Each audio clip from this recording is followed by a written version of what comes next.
Welcome back to Live from Paris. A recap now of the main international news headlines. Breathing problems raise serious health concerns for Venezuelan leader Hugo Chavez just days before he's due to be sworn in again as president. A setback for peace in Mali. Rebel group Ansar Dine withdraw their ceasefire agreement, which many had hoped would bring an end to months of unrest. And more violence rocks Damascus. At least 9 people have been killed after a car bomb explodes at a petrol station in the Syrian capital.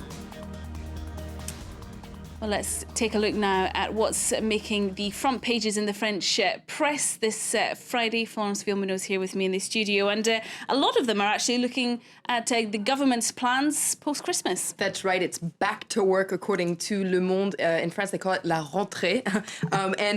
It says that Hollande and Ayrault, it looks at what it calls their action plan for 2013. So the French cabinet held its first meeting of the year yesterday. And according to Le Parisien, it was an opportunity for Hollande to rally his troops and refocus the government, because this autumn was slightly tumultuous, according to Le Parisien. Hollande's government was criticized for being disorganized and not really on the same page. And in fact, yesterday, Hollande reminded his 38 ministers that the government is not a sum of different individuals with different personalities. It needs to be something more coherent. So the idea was to refocus and also lay out the government's priorities for 2013, and that is going to be unemployment, especially for young people. And the Prime Minister, Jean-Marc Ayrault, he wrote a piece in Le Monde yesterday laying out his priorities for 2013. And he says, he outlined what he calls this new French model that he wants to achieve for France. And he says that France is at a crossroads. France needs to be more open to the idea of taking risks,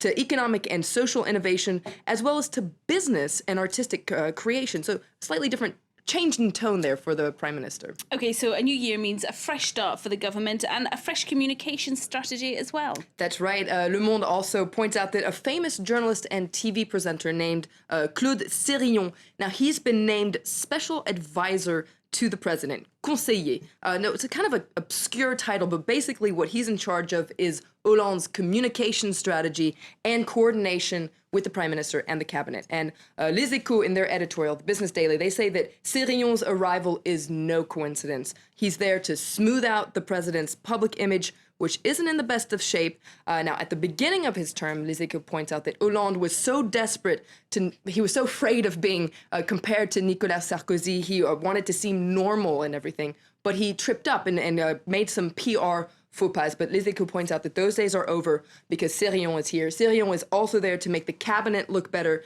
to get over the rocky start that the government had at the beginning.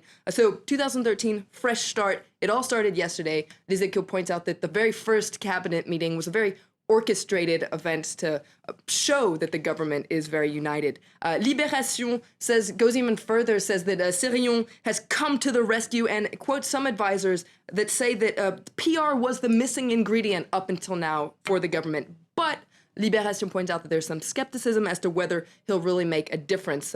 Libération points out that communication works when there's something to communicate about, a vision, and it quotes one of François Hollande's friends saying that, well, that's not really François' strong point. All right, well, another story that's getting a lot of attention is something that we just touched on in the news bulletins.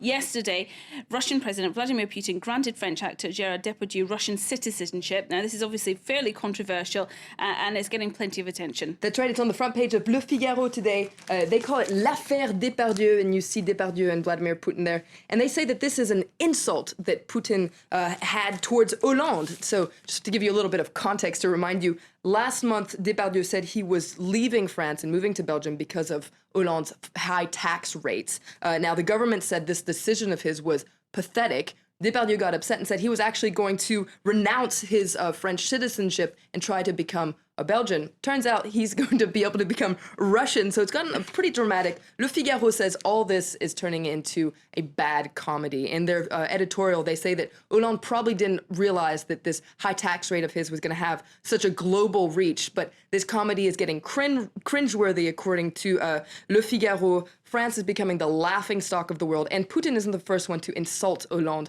David Cameron already said that he would roll out the red carpet for French people who wanted to flee France's high taxes. So Le Figaro says enough is enough.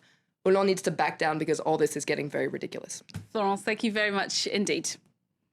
Well, that's all we have time for in this update. Stay with us here on France 24. Bye-bye.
Messi?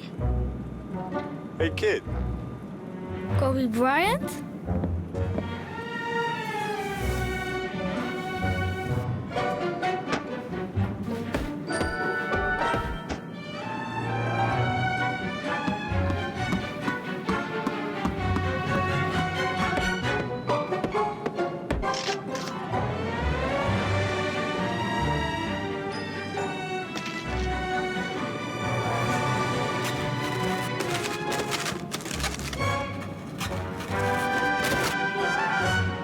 Would you like to have some ice cream, young man?